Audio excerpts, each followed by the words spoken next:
Treasure Island by Robert Louis Stevenson. Part 3. My Shore Adventure. Chapter 13. How My Shore Adventure Began. The appearance of the island when I came on deck next morning was altogether changed. Although the breeze had now utterly ceased, we had made a great deal of way during the night, and were now lying becalmed about half a mile to the southeast of the low eastern coast. Grey-coloured woods covered a large part of the surface. This even tint was indeed broken up by streaks of yellow sandbreak in the lower lands, and by many tall trees of the pine family, outtopping the others, some singly, some in clumps, but the general colouring was uniform and sad. The hills ran up clear above the vegetations in spires of naked rock. All were strangely shaped, and the spyglass, which was by 300 or 400 feet the tallest on the island, was likewise the strangest in configuration, running up sheer from almost every side, and then suddenly cut off at the top, like a pedestal to put a statue on. The Hispaniola was rolling scuppers under in the ocean swell. The booms were tearing at the blocks, the rudder was banging to and fro, and the whole ship creaking, groaning, and jumping like a manufactory. I had to cling tight to the backstay, and the world turned giddily before my eyes, for though I was a good enough sailor when there was way on, this standing still and being rolled about like a bottle was a thing I never learned to stand without a qualm or so, above all in the morning on an empty stomach. Perhaps it was this, perhaps it was the look of the island, with its grey and melancholy woods, and wild stone spires, and the surf that we could both see and hear foaming and thundering on the steep beach. At least, although the sun shone bright and hot, and the shore birds were fishing and crying all around us, and you would have thought anyone would have been glad to get to land after being so long at sea, my heart sank, as the saying is, into my boots, and from the first look onward I hated the very thought of Treasure Island. We had a dreary morning's work before us, for there was no sign of any wind, and the boats had to be got out and manned, and the ship warped 3 or 4 times round the corner of the island, and up the narrow passage to the haven behind Skeleton Island. I volunteered for one of the boats, where I had, of course, no business. The heat was sweltering, and the men grumbled fiercely over their work. Anderson was in command of my boat, and instead of keeping the crew in order, he grumbled as loud as the worst. "Well," he said with an oath, "it's not forever." I thought this was a very bad sign, for up to that day the men had gone briskly and willingly about their business, but the very sight of the island had relaxed the cords of discipline. All the way in, Long John Silver stood by the steersman and conned the ship. He knew the passage like the palm of his hand, and though the man in the chains got everywhere more water than was down in the chart, John never hesitated once. "There's a strong scour with the ebb," he said, "and this here passage has been dug out, in a manner of speaking, with a spade." We brought up just where the anchor was in the chart, about 1/3 of a mile from each shore, the mainland on one side and Skeleton Island on the other. The bottom was clean sand.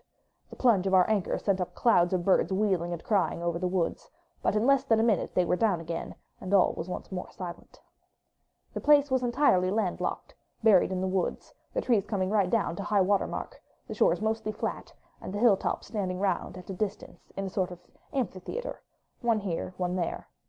2 little rivers, or rather 2 swamps, emptied out into this pond, as you might call it, and the foliage round that part of the shore had a kind of poisonous brightness. From the ship we could see nothing of the house or stockade, for they were quite buried among the trees, and if it had not been for the chart on the companion, we might have been the first that had ever anchored there since the island arose out of the seas. There was not a breath of air moving, nor a sound but that of the surf booming half a mile away along the beaches and against the rocks outside. A peculiar stagnant smell hung over the anchorage, a smell of sodden leaves and rotting tree trunks. I observed the doctor sniffing and sniffing, like someone tasting a bad egg. "I don't know about treasure," he said, "but I'll stake my wig. There's fever here."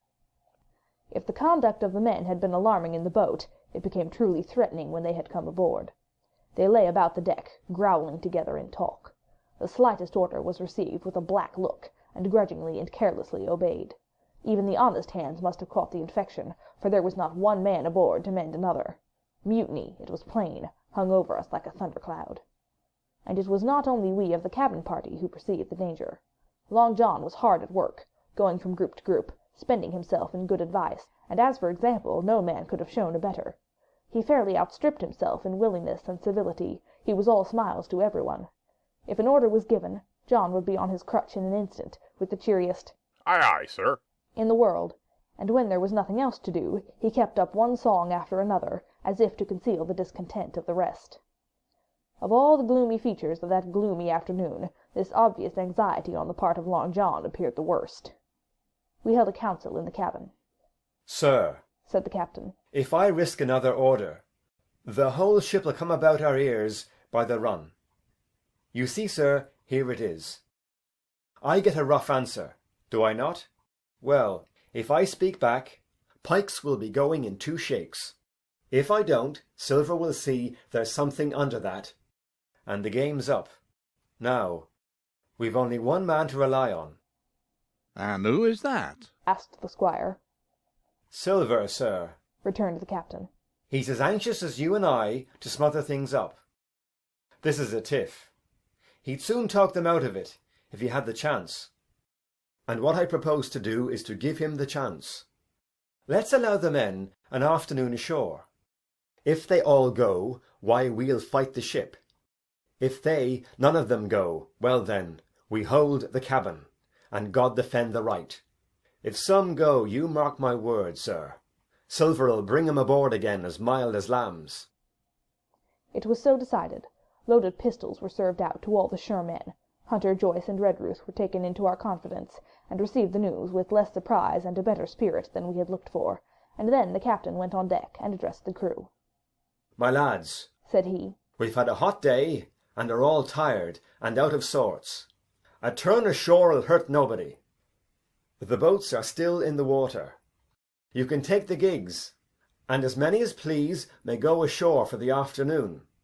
I'll fire a gun half an hour before sundown."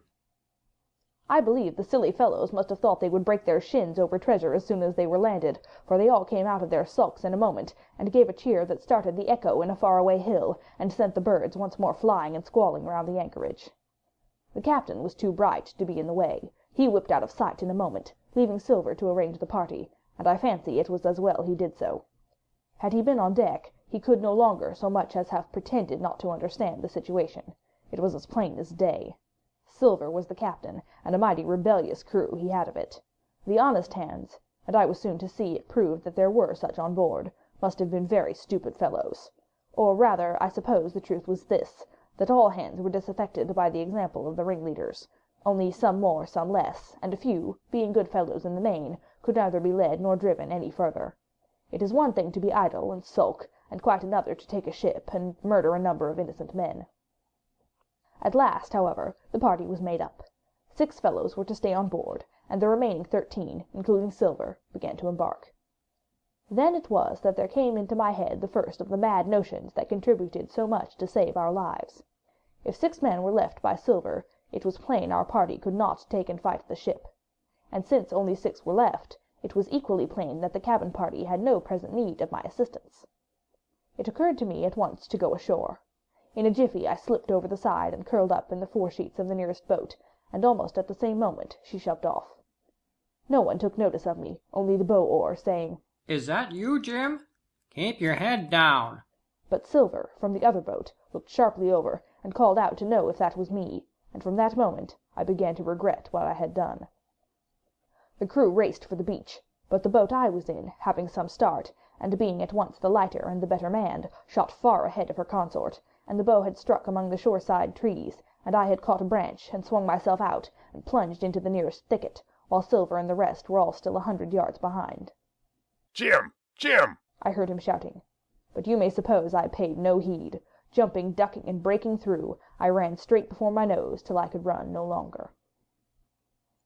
End of chapter 13.